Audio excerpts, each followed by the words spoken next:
Querido Pai, nosso Deus, neste momento vimos à Tua presença para suplicar a Tua presença conosco. Eu quero pedir perdão pelas nossas faltas, pelas ofensas que cometemos, inclusive pelos nossos defeitos.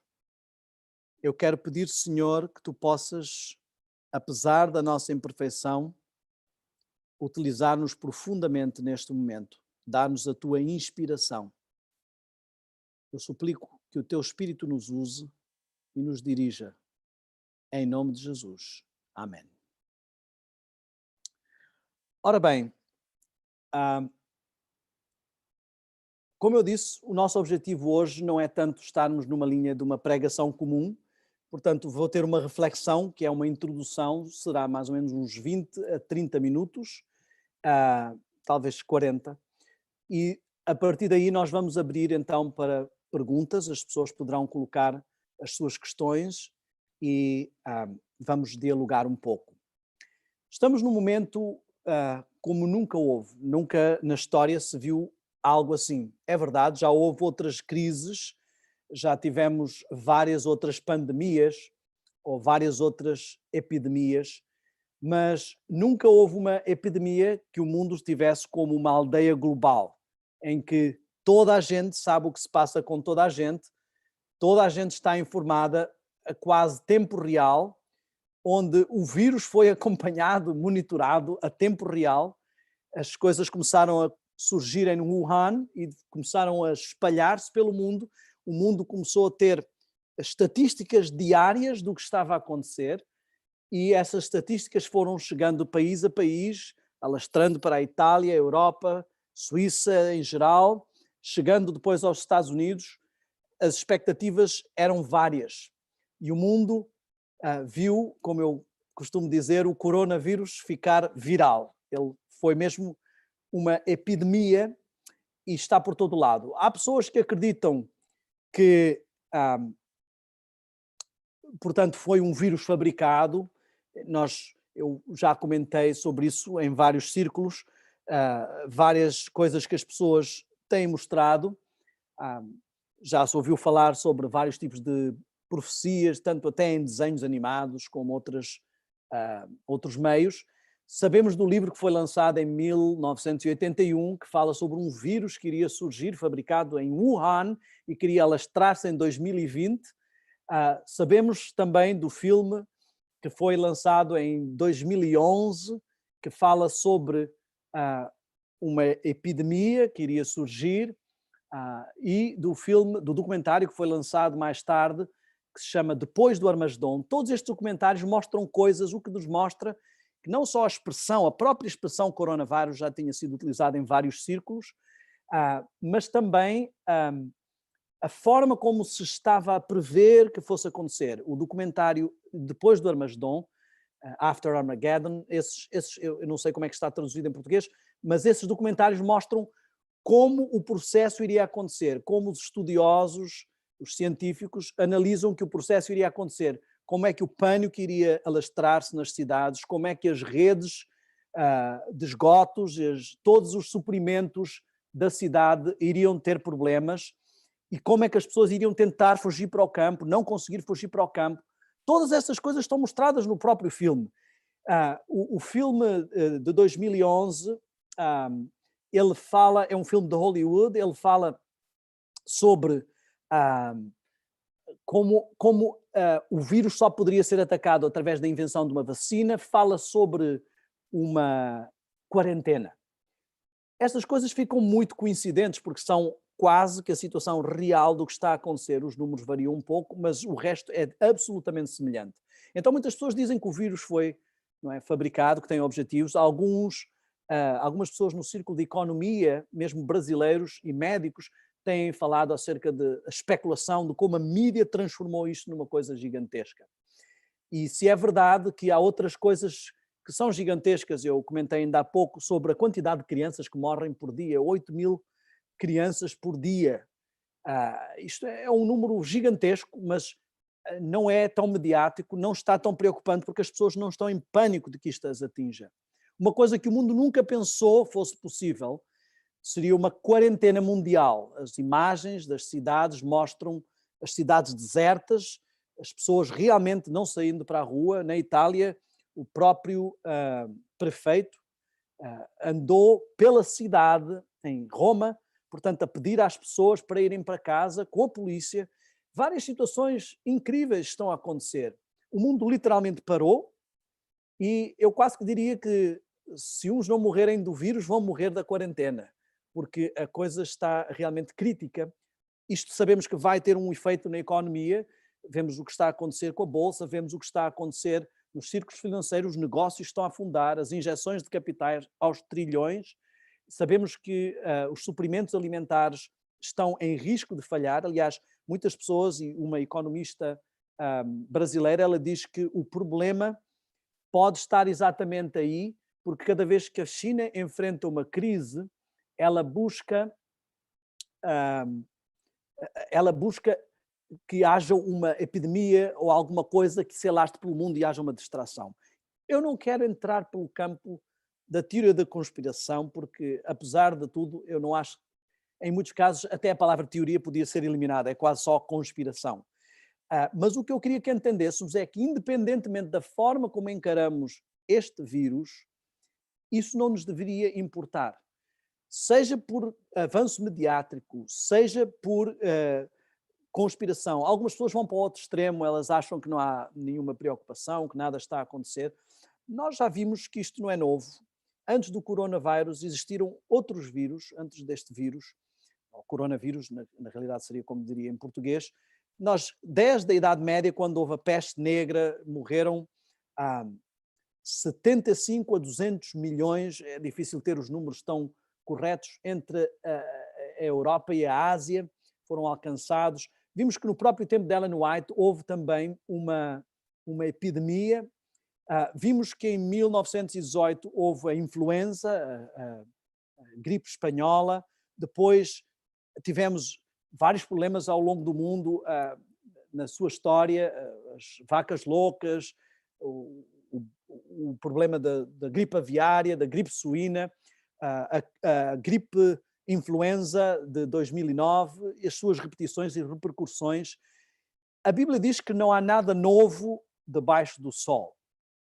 O que é que há de novo com esta situação? O que há de novo é que, assim como foi predito no livro de Daniel, que o conhecimento se multiplicaria, nós vemos que hoje em dia há uma série de meios para informar, para levar isto adiante. O que eu queria que nós refletíssemos hoje não era tanto o problema do vírus visível, mas o problema do que está por detrás. E o que está por detrás, eu não quero entrar na teoria da conspiração. Eu quero dizer muito claramente, já à abertura. Em Romanos 8, 28 diz que todas as coisas contribuem conjuntamente para o bem daqueles que amam a Deus, daqueles que estão ligados, portanto, ao Senhor e buscando a sua glória. Significa isto que onde o inimigo tenta atacar, Deus utiliza para beneficiar o seu povo. Nós vemos isso na história de Daniel, onde é exatamente o meio que foi utilizado pelos inimigos do povo de Deus, aqueles que estavam como inimigos de Daniel, exatamente aquilo que eles tentaram utilizar para aniquilar Daniel foi o que fez Daniel ficar estabelecido e que eliminou os adversários da sua presença. Exatamente aquilo que aconteceu com Mardoqueu e com Amã, que o que ele tentou planear para atacar o povo de Deus foi exatamente aquilo que foi usado por Deus contra ele. Eu gostaria de começar com uma pequena ilustração de um dos meus pregadores favoritos, Leonard Ravenhill, é um irlandês que já morreu, um homem que apostou no reavivamento e reforma junto com David Wilkinson, eram muito amigos, e ele conta uma história de um homem que foi até ao ferreiro. E quando ele estava ali no ferreiro, estava um homem muito forte, poderoso, a bater com a bigorna, não é? Com o martelo na bigorna, e ao seu lado estava um homem normal, não tão musculoso, mas que apontava, e consoante ele apontava para um determinado lugar, o ferreiro batia com toda a força, e ele apontava noutro lugar e o ferreiro batia com toda a força. E eles estavam ali durante muito tempo, Até que este pastor que estava a ver a cena, ele disse, olhem, eu não percebo lá muito destes negócios de ferreiro, mas para mim está evidente que este homem está aqui há horas a martelar, ele já está desgastado. Porque é que vocês não trocam um bocadinho? Eu sei que ele parece bastante forte, mas podíamos dar-lhe um alívio. E os dois olharam para o pastor e disseram, o senhor nunca esteve ligado a nada de coisas de ferreiro, pois não? Ele disse, não, é o que eu disse, mas parece-me óbvio. Ele disse, olha, isto é o seguinte, ele é o designer e eu sou o ferreiro. Eu não percebo nada de design. Eu não sei realmente onde bater, porque ele é que sabe a peça que vai ser feita. E eu só sei aplicar a força. Se nós trocássemos, ele não iria ter a mesma força e eu não saberia onde indicar para ele bater. E o pastor olhou para aquilo, foi para casa e pensou, isto é realmente o que acontece entre o diabo e Satanás. Satanás vem com toda a força para bater e moldar e dar e destruir, e Deus diz, calma, vais bater aqui. Portanto, nós vemos isto na história de Jó, vemos isto ao longo da história, todas as armas que Satanás tenta utilizar contra o povo de Deus, Deus permite muitas vezes, e temos pessoas que foram vitimadas, Tiago foi vitimado, Pedro foi vitimado, Paulo foi vitimado, mas Deus não está ali a perder batalhas, Deus não está num jogo de xadrez que fez uma má jogada. O que está ali a acontecer é, na realidade, que Deus, muitas vezes, quando permite que algo venha sobre os seus filhos, quando permite que um servo de Deus morra, como Paulo, é porque ele sabe que naquele momento a morte desse servo vai trazer talvez mais pessoas para o reino que a sua própria vida. Então, Deus não perde nenhuma batalha. É impossível ganhar contra alguém que consegue ler o futuro. E só Deus consegue ler o futuro. A Bíblia apresenta isso como uma prerrogativa. Ele diz, quem mais, que outros deuses há que consigam dizer o fim desde o começo? Portanto, eu queria que nós entendêssemos desde já uma coisa que é muito importante para todo o nosso diálogo, tanto da parte da manhã como da parte da tarde.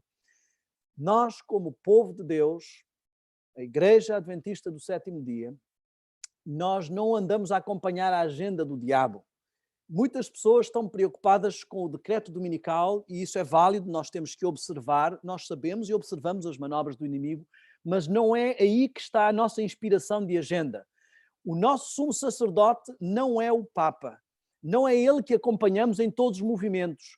O nosso sumo sacerdote é Cristo, que está nos céus e que é o nosso intercessor.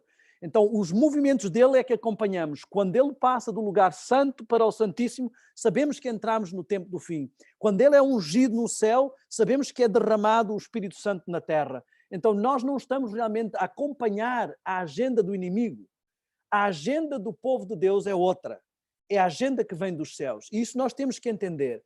Então, se é verdade que nós observamos as manobras, estamos informados, sabemos das profecias, Deus não está dependente do decreto dominical para fazer acontecer as coisas finais. Eu quero que entendamos. Algumas pessoas dizem, pastor, porquê é que está nos Estados Unidos? Se sabe que é daí que vem a besta. Eu quero que entendamos também o seguinte. Sempre o povo de Deus foi enviado para o lugar onde a mensagem precisava ir e de onde havia maior possibilidade de promover a mensagem. Sempre o povo de Deus foi levado para as grandes superpotências do momento. Vimos a estátua de Daniel, Babilônia, Medo-Pérsia, Grécia, todas essas coisas que nós vemos na estátua de Daniel, esses reinos estão a mostrar... Deixa eu ver se a Cláudia me viu. Esses reinos estão a mostrar que eles vão perdendo valor. Interessante, a minha esposa chamou-me a atenção uma vez para a questão de que são como as medalhas do atletismo, não é? Dos desportos. Ouro, prata, depois bronze e o resto já, o ferro, são as medalhas de consolação. Mas o que eu quero dizer é isto. O que Deus nos está a mostrar é que a superpotência do momento é sempre o canal que o inimigo tenta utilizar para fazer propagar a sua mensagem e que Deus manda sempre o seu povo para ali para fazer propagar a mensagem verdadeira, para testemunhar. Vejam, em Babilônia foi mandado Daniel e os seus amigos. Para o Egito foi mandado José. E vemos que o povo de Deus, Daniel esteve também na Medo-Pérsia. Vemos que o povo de Deus está sempre ali. Não é à toa que Deus fez surgir a nossa igreja e o movimento adventista nos Estados Unidos. Esta é a superpotência do momento. É daqui que saem todas as informações, é daqui que saem todas as coisas para o mundo. Este país influenciou a música do mundo, este país influenciou a cultura do mundo, o cinema, todas as coisas que nós vemos foram influenciadas daqui. E por isso é que Deus fez nascer também aqui a sua igreja, porque Deus conhece o futuro. Nós não precisamos temer. Muitas pessoas me perguntam também se eu acho que é o momento de sair dos Estados Unidos. Vários brasileiros, de outros países, portugueses, pessoas que estão aqui e que estão preocupadas quando sair o decreto dominical, elas estão preocupadas se é o momento de sair dos Estados Unidos. Eu quero dizer que o livro que foi escrito por Ellen White chama-se Vida no Campo e não Fuga para o Campo. As pessoas confundem dois fatores que estão nas profecias e nas descrições que estão ali. Uma coisa é a vida no campo, o sair das cidades para viver no campo. Outra coisa é o momento que o povo de Deus tem que fugir das grandes cidades. Eu quero dizer-vos que o exemplo de Ló é um exemplo muito importante de ser analisado. Ló não fez a vida no campo, ele fez a vida na cidade. E quando chegou a hora da fuga no campo, ele não estava sequer preparado. Quando o anjo apareceu e disse que era hora de sair para a montanha, ele pediu para ir para uma outra cidade pequena. As pessoas que estiverem à espera realmente do decreto dominical para fazerem a sua fuga para o campo, elas não compreenderam a mensagem da vida no campo. A mensagem da vida no campo é a mesma mensagem de João Batista. A mensagem da vida no campo é a mesma mensagem de Cristo. A mensagem da vida no campo é a mensagem de todos aqueles que foram criados como Moisés, preparados. Todos os homens de Deus tiveram que passar o seu tempo no deserto antes de começar a sua missão. E a mensagem da vida no campo é porque Deus quer uma mensagem de Elias e João Batista, em que é necessário que eu diminua e ele cresça, em que é necessário que sejamos preparados, que preparemos os nossos filhos para ser uma geração que não passará, que preparemos os nossos filhos para essa ligação que vai haver de reconciliar os pais com os filhos com os pais, as gerações.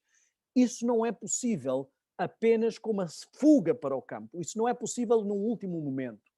Como vamos alcançar as cidades? As cidades certamente precisam ser alcançadas. E Deus nos está a dar oportunidades. As cidades certamente precisam ser alcançadas, mas vemos claramente o ministério de Enoque. Enoque estava a cumprir a sua história de vida no campo. E eu não estou aqui a querer criticar aqueles que não tenham ainda a capacidade de sair, de morar. Deus me tem dado a graça de, em todas as igrejas onde eu tenho estado no meu ministério pastoral, de estar sempre em igrejas que estão no campo, ou bem isoladas, fáceis de acesso. Mas isso eu sei que não é a possibilidade de todos. O meu objetivo não é criticar, o meu objetivo não é estar a mandar abaixo, mas o meu objetivo é mostrar que nós temos que fazer uma distinção. Deus chama a levarmos os nossos filhos para fora da influência da cidade, enquanto é tempo. Vejam o caso de Ló novamente.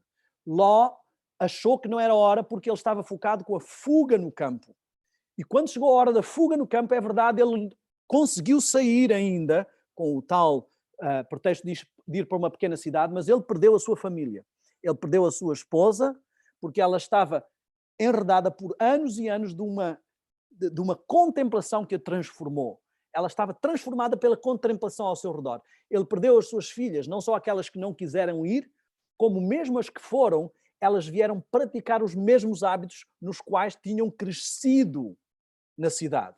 Vemos que quando os anjos vêm visitar a Ló, as práticas sexuais dessa cidade foram as mesmas que foram depois, ou semelhantes, na mesma linha e direção, que foram praticadas pelas filhas de Ló. Isto foi o preço que Ló pagou, e o Espírito de Profecia descreve isso muito bem. Ló conseguiu fazer a fuga para o campo, mas porque não fez a vida no campo, ele perdeu e teve um preço muito elevado de pagar. Eu queria que nós entendêssemos o contexto. Muitas pessoas, e é por isso que eu estou a dizer isto, muitas pessoas têm a tendência, profeticamente, porque é um ponto alto da história profética, de fazer ligação com tudo o que existe logo com o decreto dominical. Eu não digo que esta crise não tenha uma repercussão que vá afetar aí. Nós sabemos, e há um vídeo muito bom do irmão Leandro Dalla, que ele fala inclusive sobre isso.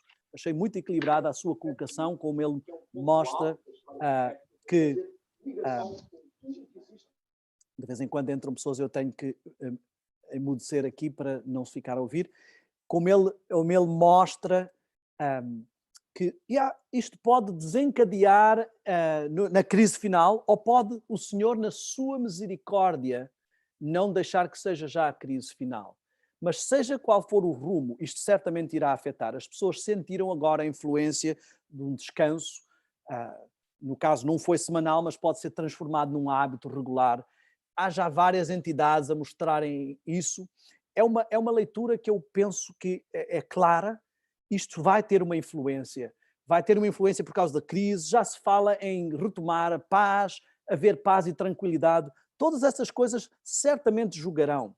Mas o que eu quero que o povo de Deus entenda, o que eu quero que nós entendamos e o que eu creio que o Senhor quer que nós entendamos, é que o que está a impedir o desenrolar dos eventos finais não é o decreto dominical. A única coisa que está a impedir o desenrolar dos eventos finais é a preparação do povo de Deus. Vemos isso quando vemos em Apocalipse, no capítulo 7, que um anjo que é enviado e ele sai pedindo aos anjos que segurem os 4 ventos, porque o povo não está preparado. Se lermos o que a inspiração nos diz sobre isso, nós vemos claramente que o Espírito de Profecia nos diz que esse anjo é enviado quando Jesus clama meu sangue, meu sangue.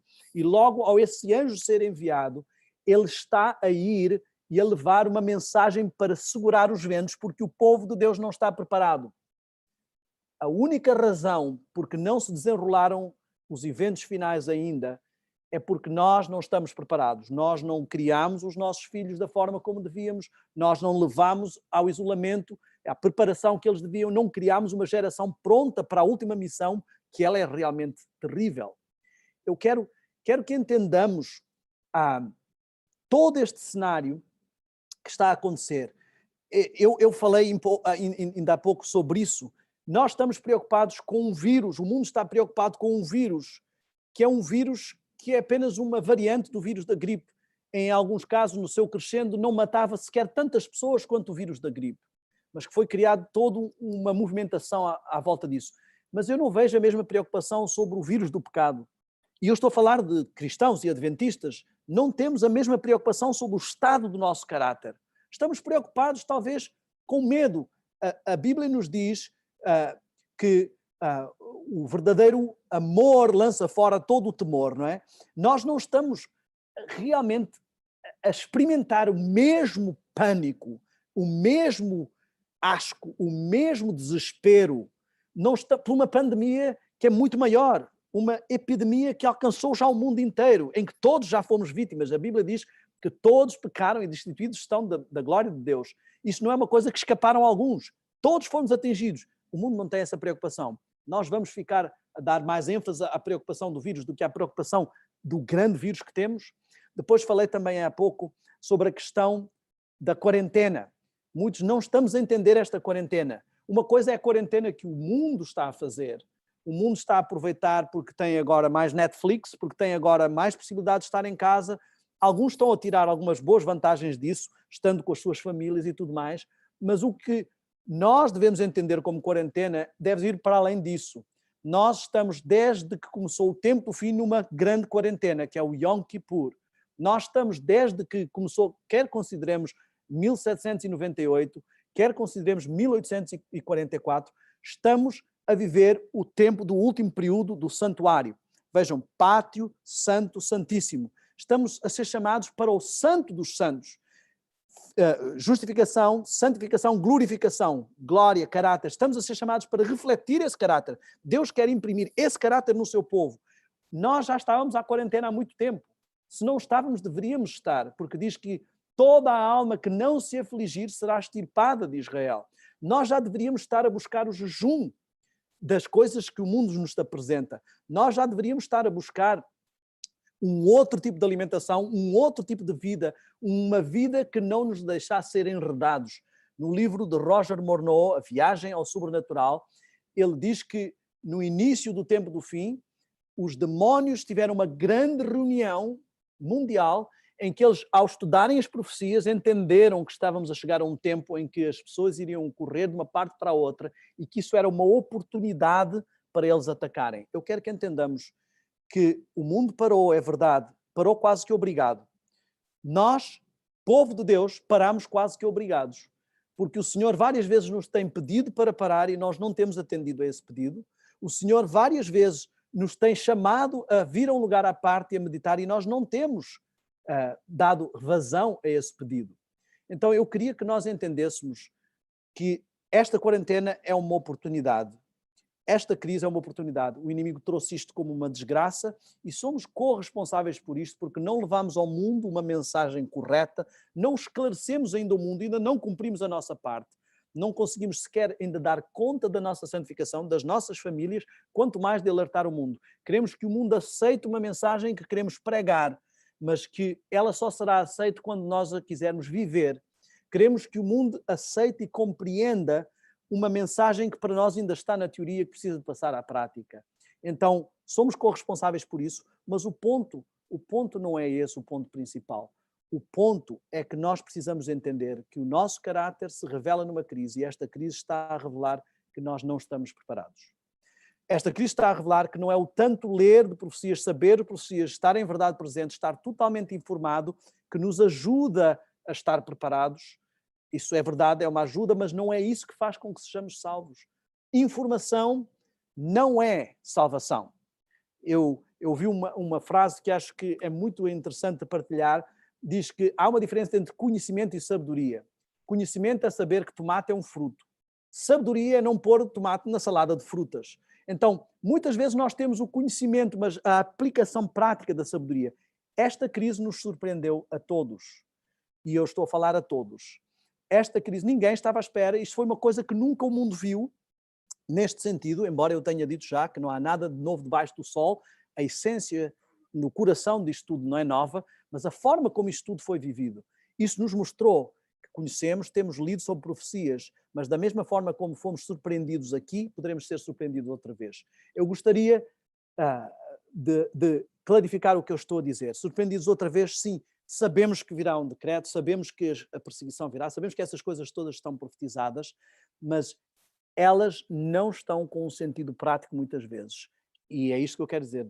Como fomos surpreendidos por isto, poderemos ser surpreendidos por ela. Eu gostaria que nós pensássemos nisto. Houve vários momentos em que o povo de Deus, ou aqueles que estavam a receber uma mensagem de chamamento, tiveram a oportunidade de ver que era momento de tomar uma decisão. Um desses momentos, que eu gostaria que nós refletíssemos sobre ele, é o momento do cerco de Jerusalém.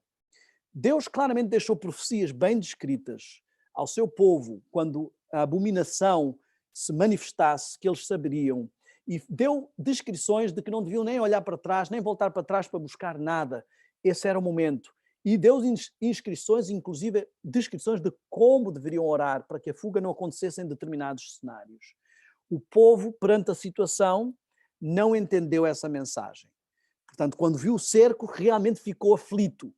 Mas quando o cerco se dissipou, e Deus ainda deu um grande tempo até que o cerco voltasse, quando o cerco se dissipou, em vez das pessoas cumprirem aquilo que estava na profecia e que até conheciam teoricamente, muitos não conheciam, muitos de nós não estamos sequer informados sobre o que as profecias nos dizem, mas muitos deles conheciam o que estava ali, mas não saíram.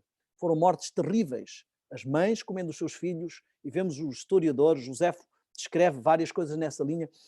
As mães a comer os seus filhos, as pessoas empaladas, crucificadas ao redor da cidade para causar pânico e terror.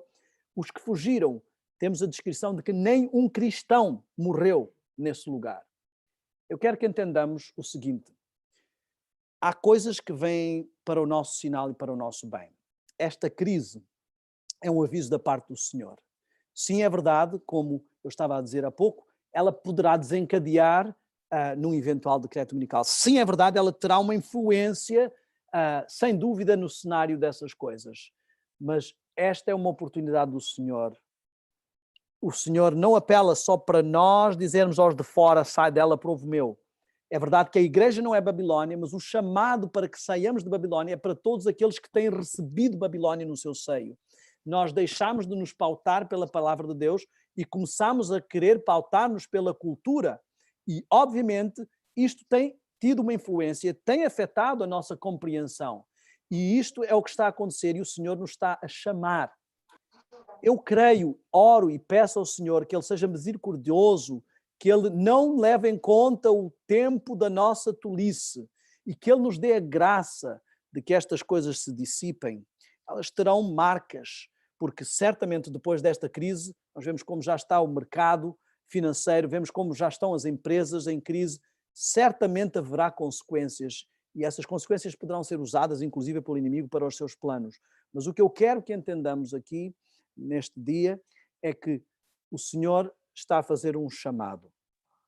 O Senhor está a fazer um chamado ao seu povo. Ele diz em 2 de Crônicas 7,14: se o meu povo, que se chama pelo meu nome, se humilhar e orar e buscar a minha face e se converter dos seus maus caminhos, Deus está a chamar o seu povo a se converter. Isto não é só um chamado para o mundo, é o seu povo que precisa de conversão. O seu povo que precisa de humilhar, o seu povo que precisa de entender que está no Yom Kippur, que está no dia da purificação, que está no dia do caráter, no dia da glória, no dia do Santíssimo, que está no dia de buscar dar prioridade às coisas espirituais e não estar distraído com as coisas do mundo, que não pode estar enredado pelas mesmas coisas seculares que o mundo está, que ainda que esteja no mundo, nas profissões que são seculares, não é do mundo. O seu único objetivo de ter profissão secular é apenas ter mais uma oportunidade de levar a mensagem. Vemos isso no ministério de Paulo. Paulo fazia tendas não porque ele precisava de fazer tendas, ele quis escolher assim para testemunho. Primeiro, testemunho de que não vivia dependendo de ninguém. Segundo, testemunho de que ele estava, como o Espírito Santo nos diz, mesclado com as pessoas, então ele tinha mais acesso às pessoas. Não existe nenhum adventista, o Espírito Santo diz que todos aqueles que nascem para o reino de Deus já nascem como missionários. Não existe tal coisa como termos outra ocupação e a missão ser uma coisinha paralela que fazemos aqui e ali. A missão é a nossa principal ocupação, especialmente no Yom Kippur. No Yom Kippur ninguém estava nos seus trabalhos seculares. Significa que os nossos trabalhos devem ser orientados. Tudo o possível que possamos fazer para direcionar as nossas profissões, as nossas ocupações para serem voltadas de forma a que levem ao ministério. Não quer dizer que todas sejam religiosas, mas mesmo as seculares, o nosso objetivo é a missão. Então, ninguém está envolvido em trabalhos seculares. Deveríamos estar a buscar toda uma colocação e o Senhor nos está a dar esta oportunidade. Não sejamos tolos como nos dias de Noé. Deus nos fala claramente que, assim como nos dias de Noé, as pessoas estavam distraídas e Ele nos mostra coisas que não têm mal nenhum.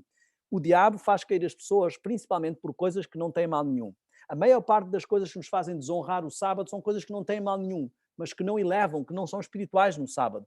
O sábado não é só um dia para tirar a sesta, o sábado não é só um dia para descansar, trabalhar que nem um condenado toda a semana para Faraó e no sábado dar ao Senhor o melhor da minha roncar.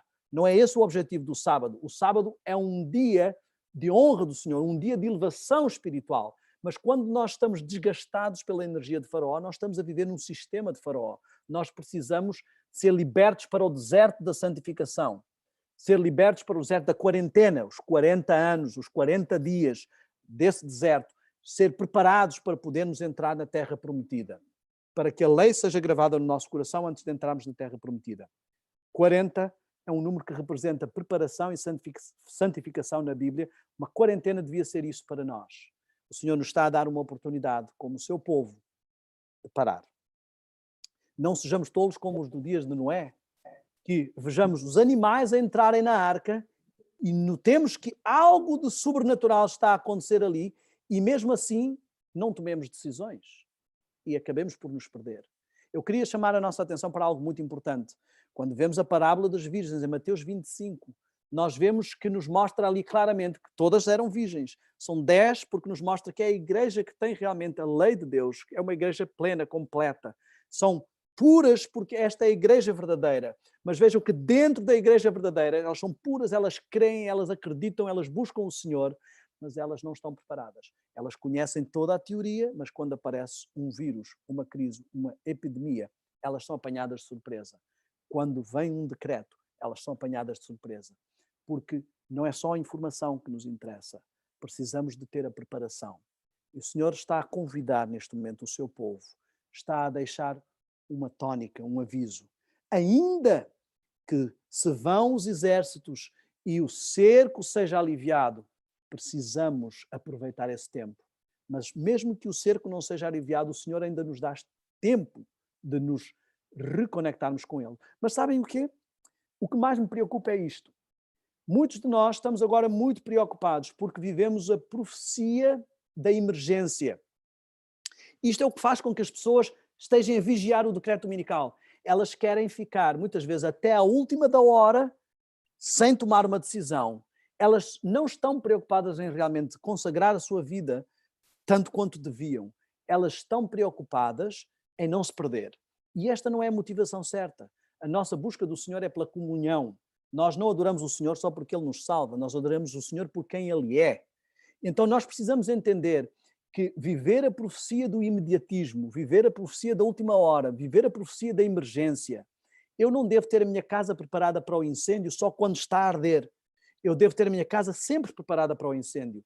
O povo de Deus não precisa estar preocupado porque ele está pronto a qualquer momento. Não muda nada. Paulo estava pronto se Jesus viesse no tempo dele e se Jesus viesse daí a 2000 anos. E nós precisamos viver nesta questão. O mundo é que vive no medo. Eu já disse aqui, 2 Timóteo 1,5, o verdadeiro poder de Deus está no amor e nós vemos que o verdadeiro amor elimina todo o medo.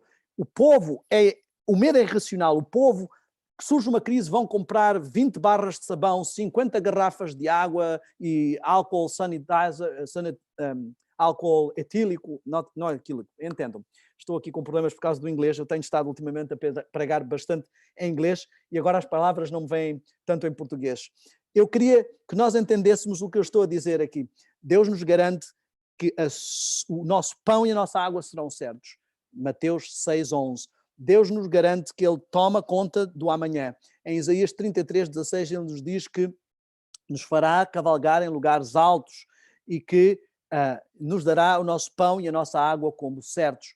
Eu queria que nós entendêssemos que não precisamos de temer, mas precisamos de vigiar. Existe uma diferença entre respeito e medo. Nós precisamos ter respeito do fogo. Não precisamos estar em pânico com o fogo, mas sim que o fogo existe respeito. Se nós estamos já em pânico com uma crisezinha destas, como é que vamos ficar quando vier uma verdadeira crise? Que diz a Bíblia em Lucas 21:26 que os homens estarão a desmaiar de terror. Mas muitos de nós queremos continuar a vida no mesmo dia a dia. Não é possível. Nós estamos no Yom Kippur. Muitos de nós estamos ansiosos para saber se esta crise é a última ou não, porque se ela não for, vamos voltar ao nosso ram-ram. E é isto exatamente que me faz temer. Faz temer que mesmo que o Senhor nos dê uma segunda chance de ainda fazermos a preparação que já devíamos ter feito e não fizemos, nós vamos outra vez esbanjá-la em futilidades. Vamos outra vez esbanjá-la a correr atrás do vento, a correr atrás de encher o balde de Faraó. A gente quer ver o balde de Cristo cheio, as coisas para Deus cheias, mas continua a pôr as coisas no balde do inimigo. Como é que vamos encher este balde? Como é que vamos acabar esta obra? Não vai ser possível. Eu queria que nós entendêssemos que nós precisamos aplicar o nosso coração a esta obra. Não podemos estar em forma sem fazer exercício. Não podemos estar saudáveis sem comer coisas saudáveis. Não podemos também ter um comprimido mágico que vai mudar tudo na nossa vida espiritual. Tudo é um processo, esse processo leva tempo. Esta crise está a revelar a nossa verdadeira condição. Está a revelar que não estamos preparados, que não estamos conectados, que não estamos a viver a mensagem que conhecemos. Está a revelar que nós precisamos buscar o Senhor enquanto Ele se pode achar e que o Senhor nos está a querer chamar, sai dela, povo meu, a querer chamar-nos para um compromisso com Ele. Eu quero que entendamos que a igreja não fecha. Ela pode não estar confinada nas suas paredes, podemos não estar com contacto. No surgimento da igreja, muitas vezes por perseguição ela teve que se espalhar, mas ela continuou uma igreja unida porque o seu eixo de ligação era Cristo. Ela continuou uma igreja conectada. Aqueles que não estão conectados com Cristo, mesmo que estejam a reunir-se todos os sábados na igreja, não estão unidos. Não estão conectados. Aqueles que estão conectados com Cristo, mesmo que estejam distantes, continuam conectados. Nós não estamos a depender de outras pessoas para embasar a nossa fé. A nossa fé está embasada no Senhor. Fortalece uns com os outros e crescemos juntos. Nós não andamos a seguir profecias e a agenda satânica, seguimos a agenda de Deus. E, portanto, isso nos deixa em tranquilidade, mesmo com aquilo que não sabemos. Só o Senhor sabe todo o futuro e nós não precisamos estar preocupados. O que nos faz não ter medo não é conhecer os detalhes das profecias todas, não é saber todo o futuro e saber ipsis verbis. Muitas pessoas tentam conjecturar o texto bíblico, a profecia bíblica, e querem saber tanto do futuro como Deus. O que nos faz não ter medo não é conhecer o futuro, o que nos faz não ter medo é conhecer o passado. Nada temos a temer do futuro, a menos que nos esqueçamos da forma como Deus nos guiou no passado. Alguém disse que o presente é esse futuro que tanto tememos no passado. Nós temos que entender que o ponto aqui onde deve estar a nossa preocupação não é como está o vírus, como está a epidemia, como está a quarentena ou como virá a vacina, mas como está a minha alma, como está o meu preparo. Não é se estamos ou não estamos perto do decreto dominical, mas se mesmo que estejamos longe, estamos perto de Cristo, estamos perto da conexão que precisamos ter. Não é bom sinal. O primeiro sinal de que alguém provavelmente é um forte candidato a perder-se é que essa pessoa reage em vez de agir. Ela é reativa em vez de proativa. Ela está dependendo de terceiros elementos. Ela depende do decreto dominical, ela depende da conjuntura política, ela depende da conjuntura e dos movimentos do Papa, em vez dela depender apenas de Deus e proagir. Ela busca a comunhão, ela está preparada e não faz diferença se Deus vem hoje, envia o seu filho daqui a 100 anos, não fará nenhuma diferença, porque nós não nos movemos por fatores externos, mas por uma conexão que nem a altura, nem a profundidade, nem as potestades poderão separar.